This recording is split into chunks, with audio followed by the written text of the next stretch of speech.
আসসালামু আলাইকুম। আমি ডক্টর ফিরোজা মুশিরা, চিকিৎসা ফাউন্ডেশন বাংলাদেশের এমসিএইচ কোর্সটি সম্পন্ন করেছি। আমার রোল এবং রেজিস্ট্রেশন নাম্বার 052611। প্রথমেই আমি আন্তরিক কৃতজ্ঞতা জানাই আমাদের মেন্টর ডক্টর শরীফ স্যারকে। আমার প্রেজেন্টেশনের বিষয় প্রসব পরবর্তী মায়ের বুকের দুধ বৃদ্ধির উপায়সমূহ। যেসব কারণে সাধারণত মায়েদের বুকের দুধ কমে যেতে পারে সেগুলো হলো পর্যাপ্ত পরিমাণে তরল খাবার না খাওয়া, এছাড়া অনিয়মিত স্তন্যদান, এছাড়া অনিয়মিত বিশ্রাম, মানসিক চাপ এবং পুষ্টিহীনতা।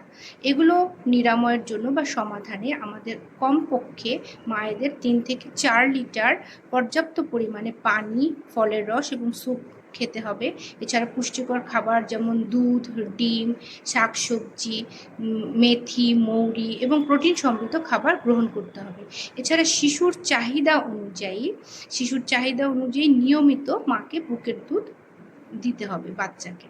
এছাড়া মায়ের স্তন নিয়মিত পরিষ্কার রাখতে হবে। প্রয়োজনে একটু উষ্ণ কাপড় দিয়ে হালকা চাপ দিয়ে স্তন ম্যাসাজ করতে হবে। স্তন বেশি ভারী হয়ে ব্যথা অনুভব করলে সেক্ষেত্রে বুকের দুধ চেপে বের করে ফেলতে হবে। সর্বোপরি একজন মাকে মানসিক প্রশান্তি বজায় রাখার জন্য কিছু হালকা ব্যায়াম এবং কিছু পরিমাণ মেডিটেশন করা যেতে পারে।